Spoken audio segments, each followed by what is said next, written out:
Hey everybody, it's Charlie from Daily Motor. Before we get started with this video, I just want to point out that our audio got a little bit messed up. Wasn't super happy with the microphone we used for this video, but unfortunately I wasn't able to re-record it because, as you see here, the Grom suffered an accident. Somebody pulled out in front of me, tried to hit the brakes. I did hit the brakes, but wasn't able to stop in time and crashed.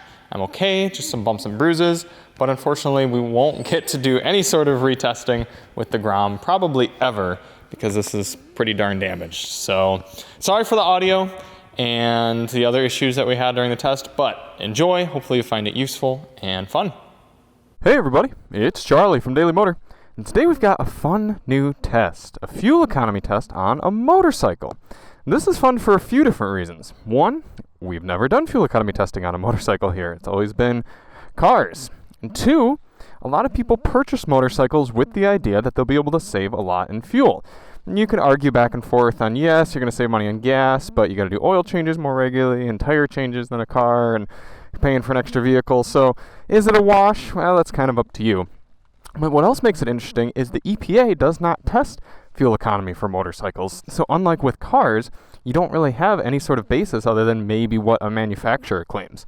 So today what we're going to do is we're going to head out and do a kind of a mixed driving route that averages 35 miles per hour. There's going to be some 25, some 35, some 45, and some 55 mile an hour roads with stops and turns in there and some traffic and everything. It's going to be a real world type test. And we're going to do somewhere around 30 to 35 miles of that. I think the loop's about 6 miles. So I think I'm going to do, I don't know if I'll do 5 loops or 6 loops. We'll see how I'm feeling, because that'll take about an hour or so of riding the same loop over and over again. And we're going to fill up beforehand and afterward using the same pump, and we're going to brim the tank each time. And so we'll be able to go off of both Honda's, the Grom's little mile per gallon readout, and then also whatever we calculate at the pump. For those of you who don't know, this is a 2022 Grom. I've had it for over 6 months now. I think probably coming up on about 9 months or so.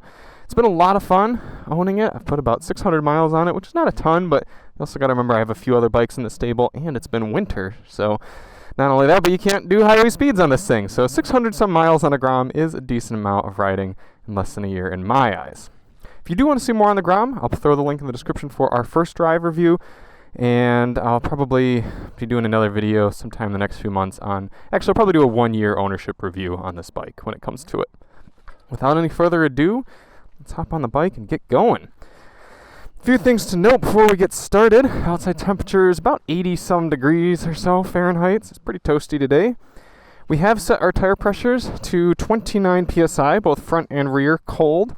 And that is going right off of the bike right here. It says tire information, up to 200 pounds load, 29 psi. Now, I bet you some people will run that a little bit higher, maybe more like 36. I'm not saying you should, but if you do, you'll get a little bit better economy and probably a little bit higher top speed out of this thing as well. Let's turn the bike on. And clean this off a little bit. A little dusty. Got 2 trip meters, trip A and trip B. My current lifetime fuel economy on this bike is 118 miles per gallon, so it's quite a bit lower than the 155 miles per gallon that Honda claims is doable with this bike. But as you'll see when we ride faster speeds, the mile per gallon goes down. So we're going to reset our trip A here, and we'll do it again once we hit the gas pump, but just want to kind of do it to make sure I remember how. All right, away we go.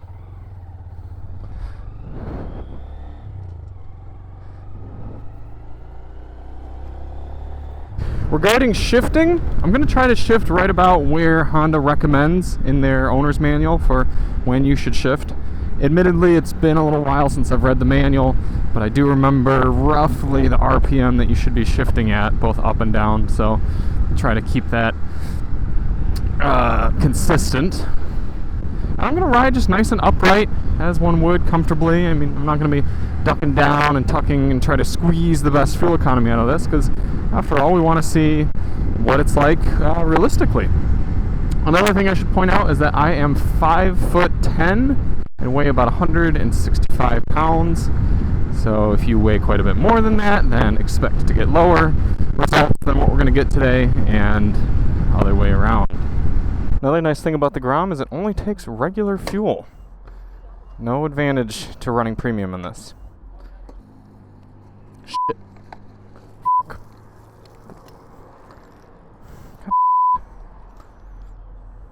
Thing got stuck.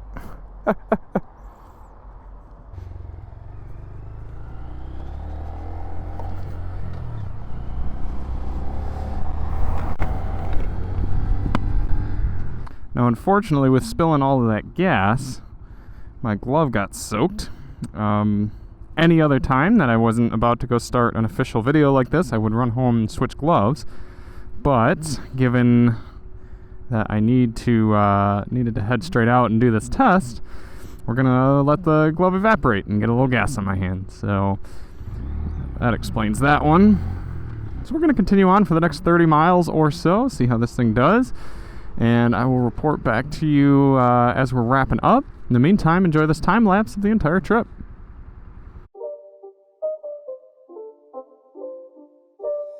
It's not a game, it's a rich thing.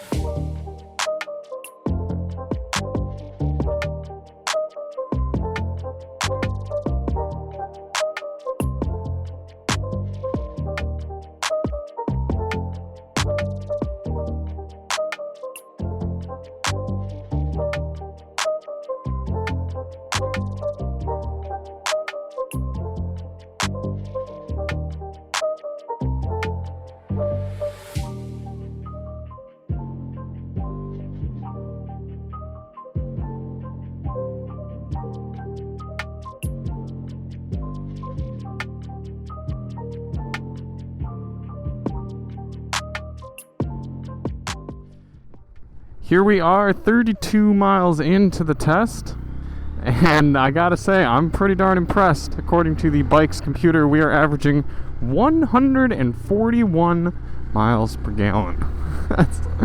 That's pretty cool. We've probably averaged a little bit lower of a speed than I wanted to over the test, probably closer to 30. I added this section in here that has a little bit more like 25 mile per hour residential type riding than we typically use for this route. Usually we're doing this route with plug-in electric vehicles, or plug-in hybrids rather, and trying to average about 35 mixed driving, but I figured it'd be beneficial to add in a little bit more of this neighborhood section. Plus it's a little bit more fun for me getting to kind of come to a stop, roll in a little bit, and then take off again. It's fun. Yeah, really impressive number. I'll be curious to get to the pump and fill this thing up and actually see what we get. There is a possibility my GoPro will not make it through that whole process. I didn't bring a charger with me and ended up running a little bit longer than I expected. The battery is pretty darn low, so might have to finish the video here on my... Oh, jeez. What the f***? My camera just disconnected from my helmet. So that's very unfortunate. Oh man, good thing this test is almost done. I don't know what to do about this because, well, I got one hand now. I'm gonna have to, I guess, hold it in between my legs. Man, this has been a really rough test for me. Ah, bummer. All right. I guess I'll just kind of hold the camera. Yeah, right, my crotch. So you guys aren't gonna get the most interesting camera angle for the rest of this, but I can at least share a little bit more of my thoughts on the Grom here. I like riding it still, even after being on the seat for an hour. Bunch of shifting, everything's been smooth. My back is a little bit sore, but I think that's more from just not having ridden in a while, and finally getting back onto sitting on the bike in one position.